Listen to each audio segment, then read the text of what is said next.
If you love intense HFY stories where humanity turns fear into strength, hit like and subscribe so you never miss the next battle.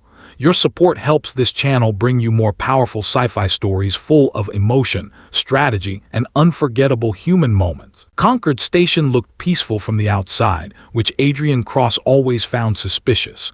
It hung between Valorian and Dravik space like a polished silver promise. All curved windows, white docking arms, quiet garden decks, and ceremonial lights bright enough to make everyone forget how many warships were parked beyond sensor range. The summit was supposed to begin in 20 minutes. Human delegation banners had already been placed beside Valorian blue and Dravik black in the central chamber. Admiral Helena Marr would lead the human side. Beside her sat Admiral Cassian Holt, who disliked waiting, and Commander Ilan Reyes, who had been quietly reviewing treaty language since breakfast. Adrian was not there to negotiate. He was there because neutral summit planners liked having humans near exits, crowd control routes, backup shelters, and anything that might become ugly if politics failed. His official role was Emergency Response Commander. In plain language, if the station panicked, he was expected to make sure panic had somewhere to go. The first delay seemed ordinary. A Valorian aide approached Admiral Marr as the final seating checks began and said, "Commanders Voss, Thorne, and Hale have been requested in briefing room 12 for a last-minute route verification." Marr looked toward Adrian, then back to the aide. "By whose office?" "Summit Security Coordination," the aide answered. "It concerns royal transit timing." Commander Rhea Voss, Commander Malik Thorne, and Commander Soren Hale exchanged the tired look of officers who knew last-minute meetings were usually just paperwork wearing urgency. Thorne muttered, "Of course it does." Voss stood. "We'll be back before opening remarks." Hale collected his comm slate and followed. No one panicked. No one had reason to. Briefing rooms existed. Route changes happened. Royal delegations caused schedule problems as naturally as engines caused heat. 12 minutes later, they had not returned. Admiral Marr noticed before anyone said it aloud. She was good that way. Her eyes moved once to the empty human seats, then to Adrian. "Cross," she said quietly. He stepped closer. "Admiral, find them. Nothing dramatic. They are probably arguing over corridor priority with someone who thinks uniforms make maps simpler." Holt leaned back in his chair. "Or Thorne is insulting their protocol and has been detained by furniture." Reyes did not look up from the treaty slate. "Briefing room 12 is one level below the East Royal Corridor." Adrian nodded. "I'll bring them back or bring back the reason." Marr's voice lowered. "Do not create a second problem." "Understood," Adrian said. He meant it. At that point it was still a missing officer errand, not a crisis. He left the chamber through the service-side exit because it was faster, and because main diplomatic corridors were full of people trying very hard to be seen. The lower access hallway was quieter. Too quiet perhaps, but not enough to matter yet. Concord Station had layers like any diplomatic structure. Bright halls for flags, narrow routes for workers, hidden passages for security, and old utility spaces that survived because nobody wanted to pay to redesign them. Adrian walked with one hand near his sidearm but not on it. He passed two Valorian technicians arguing over a lift schedule, one Dravik camera crew whispering by a sealed gate, and a human catering contractor carrying empty thermal trays. Normal details, useful details, nothing that gave him permission to worry. Then he saw two human soldiers standing near a restricted service gate. They were not part of his emergency response team. Their armor was human-made but plain, without summit identification bands, private military pattern. That was unusual, not illegal. One of them checked the corridor twice in 5 seconds. That was unusual in a different way. A third human came from the royal side passage at a fast walk, almost running, and stopped close enough for Adrian to hear him say, "The Prince route moved. Section 6, we go now." The two soldiers straightened at once. Adrian slowed beside a wall terminal as if reading the evacuation map. He did not know what the Prince's normal movement plan looked like. He did not know if Section 6 was forbidden, approved, or ceremonial. But he knew how real security spoke under pressure. This sounded rehearsed and panicked at the same time. Adrian stepped away from the terminal and approached them calmly. "You three attached to Summit Route Control." The nearest soldier turned his helmet just enough to study him. "Temporary support," Adrian nodded, as if that explained anything. Amber fallback if royal movement is blocked. The answer came quickly. Public atrium hold under visual cover. It was not nonsense. That made it more dangerous. It sounded like something pulled from an older manual. The current plan Adrian had reviewed that morning said all royal movement collapsed inward to hardened shelter, never outward to public space. He kept his face neutral. Good, he said. Just confirming. The soldiers moved through the service gate. Adrian let the door almost close before catching it with his palm and following at a distance. The passage curved toward the royal guest wing. Voices grew clearer ahead. 4 Valorian guards stood outside an unmarked suite door, alert but not alarmed. The human soldiers approached like they were expected. That was what made the first second work. The guards did not raise weapons. The soldiers did. Suppressed shots cracked in a tight rhythm. 2 guards fell before their rifles cleared the sling. A blade took the third under the jaw. The fourth reached for the alarm panel and died against it. Adrian's pistol came up, but he held fire for half a breath. Closed door. Unknown child inside. 3 attackers between him and the suite. A bad shot now could finish their work for them. The lead human placed a compact charge on the door seam. Fast entry, he said. Alive only if clean. The charge flashed. The door burst inward. Something bright flew out from inside and detonated near the floor. A flash device. 2 attackers staggered blind. A small figure darted through the smoke, silver-cloaked and quick, driving a narrow blade into one soldier's thigh before twisting free. Prince Oren Vel was younger than Adrian expected and far better trained than a ceremonial child should have needed to be. The wounded soldier cursed and swung his rifle toward him. Adrian fired. The soldier dropped. The second turned toward Adrian and died before he finished the motion. The third, half blind and bleeding, stumbled back into the corridor and ran. Oren froze in the smoke, blade shaking in his hand. He saw the dead Valorian guards, the dead human attackers, and Adrian standing with a smoking pistol. His face emptied into fear. Humans are attacking me, the prince whispered. Adrian lowered his weapon slightly, keeping his voice level. Some are, he said, not all. Then station alarms began to scream. The prince did not run at first. That was what Adrian noticed later, when there was time to think about fear with less smoke in his lungs. Oren Vel stood in the ruined doorway with a blade in one trembling hand and one shoulder turned toward the wall. The way trained children were taught to make themselves smaller without looking weak. His eyes kept moving between Adrian's face, the dead Valorian guards, and the 2 human bodies on the floor. Stay where you are, Oren said. His voice tried to be royal and came out young. Adrian lowered his pistol another inch but did not holster it. Your Highness, I need you away from this corridor before more people arrive and make bad decisions quickly. Oren's fingers tightened on the blade. You are human. Yes, they were human. Adrian glanced at the dead mercenaries. Unfortunately, yes. Then why should I trust you? Adrian heard boots from the far passage. Too many to be friendly and too fast to be routine. You should not, he said. You should move first and decide later.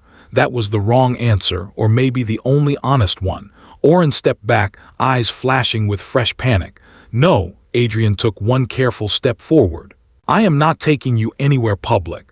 Public is where witnesses get confused and cameras get edited. The prince did not understand all of that, but he understood enough to hate the sound of it. Behind Adrian, one of the wounded human attackers groaned and reached weakly toward his dropped comm. Adrian crossed the space, kicked the comm away, and checked the man's pulse without lowering his guard. Who sent you? He asked. The man smiled through blood. You did. Adrian's face did not move. That will be difficult to put in my report. The man laughed once and coughed red across his chin. Oren saw the exchange, saw Adrian standing over another human with a weapon, and made his decision. He threw the small royal blade at Adrian's chest, not with enough force to kill, but with enough accuracy to make him twist aside. Then the prince ran. Adrian swore under his breath and went after him. He could have caught the boy in an open hall, but Concord Station was not giving him open halls. It gave him curved passages, service doors, panicked alarms, and diplomatic architecture designed by people who had never chased a terrified prince through it. Oren was fast, and worse, he knew which doors accepted royal palm codes. Twice Adrian turned a corner just in time to see a door sealing behind silver fabric. "Your Highness," he called, keeping his voice low, "running toward unknown security during a false attack is not a strategy." Oren shouted back from somewhere ahead, "Neither is following me." "It is a terrible strategy," Adrian admitted. "But it is the one currently available." Above them, the summit meeting began without the three missing commanders. Admiral Helena Mar noticed the empty seats again just as Queen Regent Selara Vel took her place at the head of the crescent table. Admiral Cassian Holt leaned toward her. Cross should have reported by now. Commander Ilan Reyes kept his eyes on the treaty slate, but his jaw had tightened. Station alerts just shifted from maintenance to security. Across the chamber, Admiral Tharos Kell received a message from one of his officers and went very still. Selara saw it instantly. "Speak." Tharos looked toward the human side. "There has been an incident near the royal guest wing." Mar stood slowly. "Define incident." Before Tharos could answer, Lord Kael Vorn entered from the side door with two guards behind him and a face arranged into controlled horror. "The prince is missing," he said. "Valorian guards are dead." Human armed personnel were seen at the scene. Holt stood so fast his chair struck the floor. "Careful." Kael did not look at him. "Three human commanders are still absent from this chamber. A fourth, Adrian Cross, has left his post." Mar's voice cut cold through the room. "He left because I sent him to find the others." Tharos's hand moved to his sidearm. "Then perhaps he found the prince instead." In the lower station, Oren reached a brighter corridor and nearly ran into 4 Valorian soldiers. Relief crossed his face so openly that Adrian felt the next disaster before it happened. "Help me," Oren said, breathless. "Humans attacked my room." The soldiers looked at him. They did not bow. They did not use his emergency title. One of them said, "Come with us, Prince." Adrian stopped at the corner, half concealed by a pillar, and watched. Oren hesitated. Good, Adrian thought. Fear had not erased his training. The lead soldier extended a hand too slowly, too carefully, as if reaching for something fragile that he intended to break elsewhere. "Your mother is waiting." Oren took one step back. "Where is First Shield Varos?" The soldier's expression did not change, but his answer came too late. "Securing the upper hall." Adrian had reviewed the royal movement chart that morning. Varos had been dead outside the prince's room less than 5 minutes ago. The soldier raised his rifle before Oren could run again. Adrian fired from the corner and hit the weapon arm. The shot spun the soldier sideways. The others reacted fast. Real training, not panic. Adrian dropped behind the pillar as energy fire chewed white scars across the wall. Oren threw himself flat with more discipline than most adults managed under fire. Adrian called Prince left side service recess. Now, this time Oren obeyed. Not trust yet. Survival. Adrian shot one soldier through the knee joint, drove another back with 2 controlled rounds, then closed distance before the last could angle toward the prince. The fight lasted seconds and felt longer because every mistake had a child behind it. When it was done, Adrian was breathing hard. One sleeve burned, and Oren was crouched in the service recess staring at him with a new kind of fear. Not the fear that Adrian was the enemy. The fear that Adrian might be the only thing between him and everyone who was. "Why are my own soldiers trying to kill me?" Oren whispered. Adrian checked the corridor before answering. "Because someone wants the galaxy to believe humans already did." Adrian did not wait for the prince to accept the answer. Acceptance was a luxury for safe rooms, and the corridor had already proven it was not one. He pulled the dead soldier's comm tag from the collar plate, checked the frequency burst, and found 3 channels running under Valorian encryption with no royal clearance stamp attached. That told him the rebel side of the operation was inside the station network, but not completely inside the royal command chain. It was useful, not enough. Oren was still crouched in the service recess, breathing too fast, trying very hard not to look like a frightened child. Adrian kept his voice low. "Can you walk?" Oren swallowed. "I am not injured." "That is not what I asked." The prince glared at him with the last scraps of royal pride he could find. "I can walk." Adrian nodded. "Good, stay close. If I say down, you go down. If I say stop, you stop. If I say run, you do not ask where." Oren's eyes flicked to the human bodies behind them. "And if I say no," Adrian checked the next hallway. "Then I carry you, and neither of us enjoys it." They moved through a side maintenance route that smelled of cooling fluid and old metal. Oren knew enough about the station to be useful, but not enough to be safe. He could open certain royal passages, name several ceremonial lifts, and identify the color codes for guest-level security. He did not know which doors could be locked from the outside, which vents carried sound, or how easy it was to funnel a scared person toward a camera. Adrian knew those things. That was the only reason they were still alive. Twice he stopped Oren from taking routes that looked open. Once he killed the lights in a junction and watched a patrol pass through the brighter corridor ahead without seeing them. The prince whispered, "How did you know?" Adrian answered, "People hunting children like easy paths." Oren flinched at the word children. "I am heir to the Valorian dominion. Currently," Adrian said, "you are a small person in expensive clothes being hunted by professionals. We can restore the rest later." That insult should have angered him. Instead, it steadied him. Oren's breathing slowed. He walked closer, still not touching, still not trusting fully, but no longer trying to escape at every turn. They reached a storage annex full of diplomatic display stands and folded ceremony banners. Adrian closed the door most of the way and gave himself 10 seconds to examine the burned line across his sleeve. The shot had grazed skin. Not dangerous, just painful enough to be annoying. Oren saw it and looked away. "You were hit, I noticed, because of me." Adrian looked at him. "Because someone fired at me." "Keep responsibility where it belongs." The prince said nothing. Then after a moment he asked, "Are the other humans part of this?" Adrian understood the question beneath the question. "Some humans are. The ones I shot were. The people I came with are not." "How can you know?" "Because if Admiral Mar wanted a kidnapping, it would not look this badly organized." Oren stared at him. "That is your proof?" "No," Adrian said. "That is my irritation. Proof comes later." The proof almost arrived in the shape of another trap. A soft knock came from the far annex door, followed by a Valorian voice. "Prince Oren, this is Lieutenant Varys of Inner Escort. We have been sent by your mother." Oren moved before Adrian caught his wrist. Hope was faster than training. Adrian put one finger to his lips. The voice came again.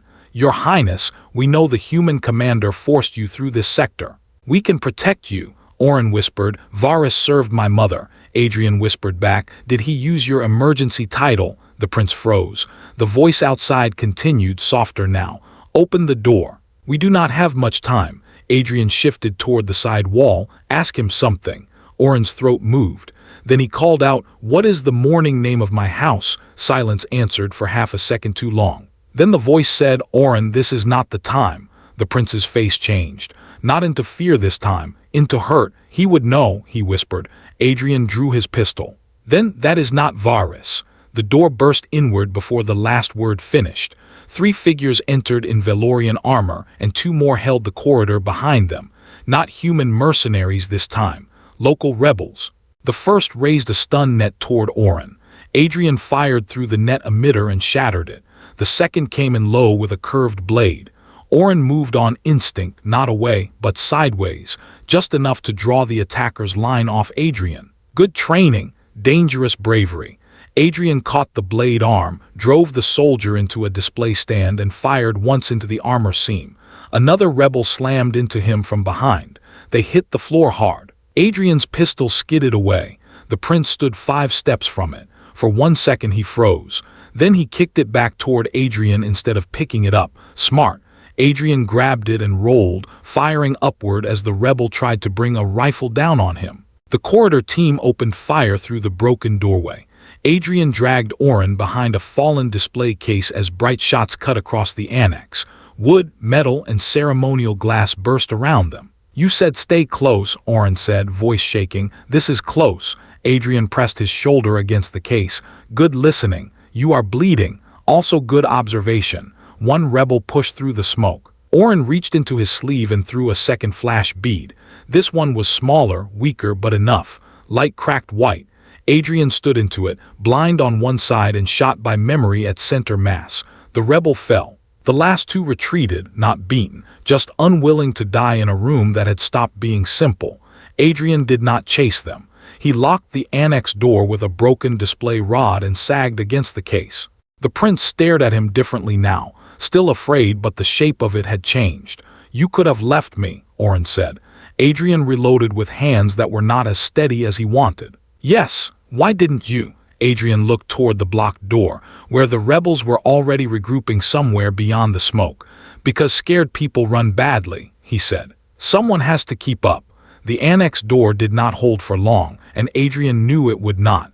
It had been built to display diplomatic gifts, not stop trained soldiers with cutting tools. He took the rebel comm tag from the floor, pressed it into Prince Oren's hand and said, "If I go down, keep that. It proves they are not royal command." Oren looked at the small device as if it weighed more than his whole body. "Do not say that." Adrian checked the last magazine in his pistol. "That is not fear talking. That is planning." The prince's jaw tightened. "My mother says planning for death invites it." Adrian looked toward the door, where the cutter had begun to glow through the seam. "Your mother sounds like someone who usually has more guards." Oren did not smile. Neither did Adrian. The moment for comfort was gone. They had to move. Adrian pushed open a low-maintenance panel behind the display stands and found a narrow service crawlway running under the floor. It was dusty, half-lit, and too small for armor. That made it useful. "Inside," he said. Oren hesitated only once before crawling in. Adrian followed and pulled the panel shut just as the annex door gave way behind them. Boots entered, someone cursed. Another voice said they were here. The leader answered, "Then they are still close. The prince cannot know this level." Oren froze in the crawlway. Adrian leaned close and whispered, "Can you?" The prince swallowed and pointed forward. "This route connects to the old Oath Corridor. It was used before the station expansion." "Good. It has not been used in years." "Better." They moved in silence while the rebels searched the room above them. In the summit chamber, the silence had become sharper than shouting. Queen Regent Selara stood at the head of the crescent table while guards lined every exit. Admiral Helena Marr, Admiral Cassian Holt, and Commander Ilan Reyes remained under watch but not yet restrained. That distinction was political, and everyone in the room understood it might not last. Lord Cale Vorn stood beside Admiral Tharos Kell, building the accusation piece by piece. 3 human commanders are missing. Human armed personnel attacked the prince's chamber. Captain Cross was found near the royal corridor and is now absent. How much coincidence will this council accept before it calls betrayal by its name? Holt's hand curled into a fist. Marr spoke before he could. "You are presenting a sequence, not proof." Cale turned to her. "Your commanders were summoned to a room controlled by Summit security and then vanished. Are you claiming my station kidnapped them?" Reyes finally looked up. "Someone did. The question is who benefits from making it look like we did." Lieutenant Mara Keen entered with 2 Valorian guards behind her and a slate held tight in both hands. "Admiral," she said to Marr, then turned to the Queen before anyone could stop her. "Majesty, the missing commanders have been located." Selara's expression did not change, but her voice did. "Alive?" "Yes." "Briefing room 12." "Sedated." The chamber shifted. Tharos snapped. "Sedated by whom?" Mara placed the slate on the table. The room logs were wiped, but the oxygen exchange records show a controlled gas drop 7 minutes before the prince's chamber was breached. Commanders Voss, Thorn, and Hale were unconscious before the attack began. Cale's eyes hardened. "Human records can be forged." Mara looked at him. "These are station environmental records," Reyes added quietly. "And if we were planning an attack, knocking out our own commanders before it began would be an unusual tactical choice." Below, Adrian and Oren emerged from the crawlway into a forgotten corridor lined with old treaty seals worn smooth by time. The prince touched one wall and said, "This passage was where the first Valorian delegates swore not to bring weapons into conquered station." Adrian looked at the pistol in his hand. "History has a sense of irony." Oren stared at him. Adrian lowered the weapon slightly. "Sorry." It was the first unnecessary word he had said in several minutes, and the prince seemed to understand what it cost. They moved toward a sealed arch at the far end. Oren placed his palm on the reader. Nothing happened. He tried again. Still nothing. "Power is cut," he said. Adrian stepped beside him and inspected the panel. "Can this line send a signal? To the Royal Emergency Channel, maybe?" "Only voice. Only if the old relay still works." "Try it." Oren opened the lower plate with shaking fingers and began working through the old access sequence. Adrian kept watch down the corridor. Voices carried faintly from behind them. Not close yet, but moving with purpose. The prince whispered the code once, twice, then pressed his palm to the exposed reader. The panel flickered. A thin blue light appeared. In the summit chamber above, Selara's private royal channel burst open with static.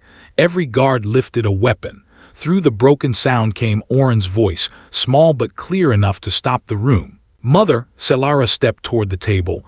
"Oren," the prince's breath shook over the channel. "The human is not the enemy. He saved me. The guards are false." "Lord," the signal cracked violently. A hard pulse cut through the line and the blue light in the corridor died. Oren stared at the dead panel. "She heard me." Adrian listened to the approaching boots. Enough to doubt, not enough to end it. The prince looked up at him. For the first time, he did not look like he was deciding whether to run. "What now?" Adrian checked the corridor behind them, then the sealed arch ahead. "Now they know you can talk." So they stop trying to capture the story and start trying to end it. The first rebel shadow appeared at the far corner. Adrian stepped in front of the prince without making it dramatic. "Behind me," he said. Oren obeyed. Not because he was helpless, because now he understood what Adrian was standing there to be. The rebel shadow became 3 men before Adrian Cross finished counting the exits. 2 Valorian rebels in station armor came first, rifles high, shoulders tight. Behind them walked a human in dark combat gear without summit markings. Older than the others, calm in the way paid killers became calm after too many rooms had gone badly. Adrian recognized him as the 3rd man from the prince's corridor, the one who had escaped the first breach. The man looked at Adrian's bloodied sleeve, then at Prince Oren standing behind him. "Captain Cross," he said, "you have been difficult."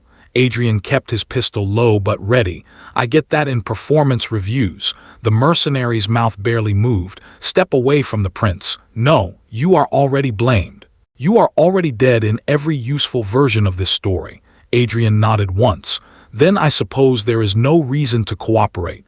Oren's fingers tightened on the back of Adrian's jacket, not hiding, not exactly, holding position. Adrian felt the movement and did not look back. The mercenary noticed it too. "Still trusting humans, Your Highness." Oren's voice came small but steady. "I trust this one." The mercenary smiled.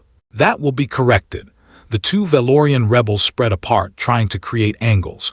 Adrian moved backward 1 step, making Oren move with him, keeping the sealed arch at their rear and the old oath corridor in front. "Bad ground, narrow and straight, but narrow meant fewer guns at once," he whispered. "When I say left, you go behind the old column." Oren whispered back, "I can help." "You can help by being alive." "That is not enough." Adrian did not answer because the first rifle fired. The shot hit the wall near his shoulder and burst stone dust into the air. Adrian dropped to 1 knee and fired twice, forcing the left rebel behind a treaty pillar. The right one advanced fast. Oren moved before Adrian could stop him, throwing one of his last flash beads low across the floor. It cracked white under the rebel's visor. The man stumbled. Adrian took the opening and shot the rifle out of his hands, then drove into him shoulder first, slamming him against the wall. Pain tore through Adrian's side from an earlier hit, but he stayed close and put the man down with a hard strike to the throat seam. The mercenary captain fired through the smoke. Adrian felt heat cut across his thigh and nearly went down. Oren reached for him, but Adrian snapped, "Left." This time the prince obeyed, slipping behind the old column as the 2nd rebel fired at the spot where he had been standing. Above them, Queen Regent Selara Vel was already moving. The broken message from her son had changed the summit chamber more completely than any argument could have. Lord Kael Vorn kept talking, but fewer people listened. Lieutenant Mara Keen stood beside the recovered environmental logs while Admiral Mar faced the Queen without lowering her eyes. "Majesty," Mar said, "if Cross had taken your son would not be calling him protector over an unsecured channel." Admiral Tharos Kell looked torn between fury and duty. "The lower oath corridor is 3 levels beneath the east wing," he said. "If the signal came from there, they are close to the diplomatic vaults." Selara turned to him. "Then stop debating and move." Kael stepped forward. "Majesty, it may be bait." Selara looked at him with a coldness that made even Holt stop breathing for a moment. "If it is bait, Lord Kael, then I will see who said it." In the oath corridor, the fight had become smaller and worse. The mercenary captain closed distance with professional patience, letting Adrian spend ammunition while the remaining rebels searched for an angle on Oren. Adrian had 3 rounds left. Maybe 4 if the magazine indicator was lying kindly. His leg was bleeding now, and every shift of weight made the floor tilt. The mercenary saw it. "You are slowing," Adrian said. "You are observant. You cannot save him. You keep saying that like it will improve your aim." The rebel lunged toward Oren's column. Oren did not freeze. He kicked the old emergency relay casing loose from the wall and shoved it into the rebel's path. It was not elegant, but it tripped him for half a second. Adrian used 2 rounds and ended the threat. 1 round left. The mercenary captain raised his rifle. Adrian knew he was too slow. Oren knew it too. The prince stepped out from behind the column, not away from Adrian but closer to him. "Do not," Adrian said. Oren's face was pale. "You said scared children make bad choices." Adrian kept his eyes on the rifle. This would be one. The mercenary shifted aim toward Oren. That gave Adrian the only second he was going to get. He threw his pistol instead of firing it. It struck the mercenary's visor, not hard enough to hurt, but enough to spoil the shot. Adrian crossed the remaining space and drove both of them into the wall. The rifle discharged into the ceiling. The mercenary hit Adrian in the ribs, then again in the face. Adrian's vision flashed black. He caught the man's weapon strap, wrapped it around his forearm, and pulled down with everything left in him. Oren came from the side and drove his small royal blade into the mercenary's exposed wrist joint. The rifle fell. The mercenary punched Oren backward and raised a knife. Adrian moved without thought. He put himself between the blade and the prince. The knife went into his shoulder instead of Oren's chest. Adrian grabbed the man's armor collar and drove his forehead into the cracked visor. Once, twice. The third time the mercenary finally staggered. Adrian took the knife from his own shoulder with a sound that was almost a growl and slammed the hilt into the man's throat. The captain dropped. Adrian fell after him. Oren caught him badly, too small to hold his full weight but refusing to let him hit the floor alone. Footsteps thundered from the far end of the corridor. Royal blue lights cut through the smoke. Admiral Tharos arrived first with weapon raised. Queen Selara was behind him, eyes locked on the scene. Dead rebels, a fallen human, and her son kneeling beside him with blood on both hands. "Step away from him," Tharos ordered. Oren moved closer to Adrian instead. He grabbed the torn back of Adrian's jacket and looked up at his mother. "No," he said. "He saved me." Selara stopped. The whole corridor stopped with her. The missing prince had been found, and he was hiding behind the human. For several seconds after Prince Oren said the words, no one moved. Admiral Tharos Kell still had his rifle raised, but the certainty had gone out of his hands. Queen Regent Selara stood behind him with royal guards filling the old oath corridor, and her eyes moved across the scene the way a ruler's eyes must, even when a mother's heart is trying to run ahead. Dead Valorian rebels. A dead human mercenary. Adrian crossed on the floor, bleeding from shoulder, thigh, and side. Her son kneeling beside him with both hands locked in the torn back of his jacket as if the human might be taken away if he let go. Selara spoke softly. "Oren." The prince did not release Adrian. "He was not taking me," he said. "They were. The humans in the corridor were not his people. The guards were not ours. They all wanted me dead." Tharos lowered his rifle at last, and the sound of that small movement carried through the whole corridor like a verdict changing shape. Adrian tried to speak and failed the first time. Dr. Jonah Pell, the human medic attached to the emergency team, pushed past 2 royal guards and dropped beside him with a field kit. "Do not move," Jonah said. Adrian blinked at him. "I was considering dancing." Jonah pressed a seal pad hard against the shoulder wound. "Then cancel the performance." Oren looked stricken. "Will he live?" Jonah did not lie, but he did not frighten him either. "He is inconveniently difficult to kill." Adrian closed his eyes for half a second. "Put that in the report." Queen Selara stepped closer and lowered herself to one knee before her son, ignoring every noble and guard who could see her. "Tell me from the beginning." Oren's voice shook, but he told it. The human mercenaries at his door, the false Valorian soldiers, the second group, the old corridor, the signal. Adrian standing in front of him each time when everyone else had a better reason not to. By the time Oren finished, Lieutenant Marakeen had arrived with Admiral Mar and the 3 recovered commanders. Rhea Voss looked pale from the sedative but steady. Malik Thorne looked furious enough to break furniture with his voice. Soren Hale was already working through comm traces on a borrowed slate. Mara handed Tharos the proof without ceremony. The three commanders were unconscious before the prince's door was breached. Their badges were copied while they were down. The human mercenary gear is private military issue, not registered summit personnel. And the Valorian rebel comm tags all route through a domestic authority channel. Tharos's face hardened. Who's? Soren looked up from the slate. Lord Kael Vorn. The name seemed to take the air out of the corridor. Selara rose slowly. Seal every exit from the summit chamber, she said. Bring him to me alive. Lord Kael tried to leave before the order reached the upper hall. He failed because Admiral Helena Marr was standing between him and the door with two human commanders who were no longer unconscious and no longer polite. Kael stopped, saw Thorn, and said, "This is a Valorian matter." Thorn's smile had no warmth. "You used human blood to write it." Royal guards entered from both sides. Kael lifted his hands, already preparing the face of offended innocence, until Mara projected the root logs across the chamber display. Sedation gas. Copied badges, mercenary payment shells, rebel guard authorization, false footage without audio. The frame did not fall apart. It was taken apart piece by piece in front of every delegation in the summit. Selara entered last with Oren at her side, and Adrian being carried behind them on a medical stretcher despite his clear disapproval. Kael looked at the prince and understood that he had lost before the queen spoke. "You tried to murder my son," Selara said. "You tried to make grief into war."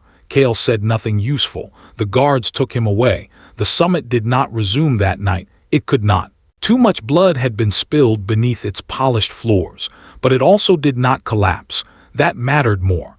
The Dravik envoy, who had been blamed in the first confused minutes, stood beside Admiral Marr and Queen Selara while the corrected record was transmitted to every delegation. The war faction had wanted panic to move faster than truth. It had almost worked. It failed because one human emergency commander had followed the wrong men, asked the right quiet question, and refused to leave a frightened prince behind even after that prince ran from him. Later, in the recovery ward, Selara came alone except for Oren.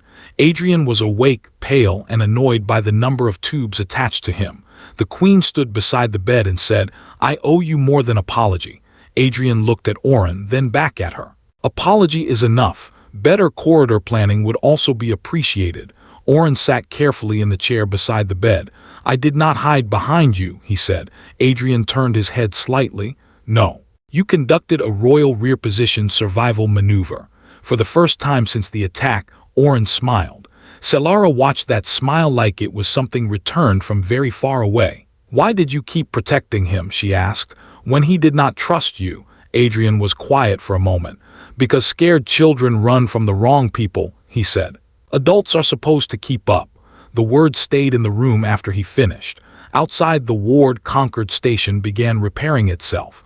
Inside, a prince who had vanished during the summit stayed beside the human everyone had blamed, and when the summit finally reconvened, Oren stood beside his mother with Adrian crossed behind him, bandaged, uncomfortable, and trusted.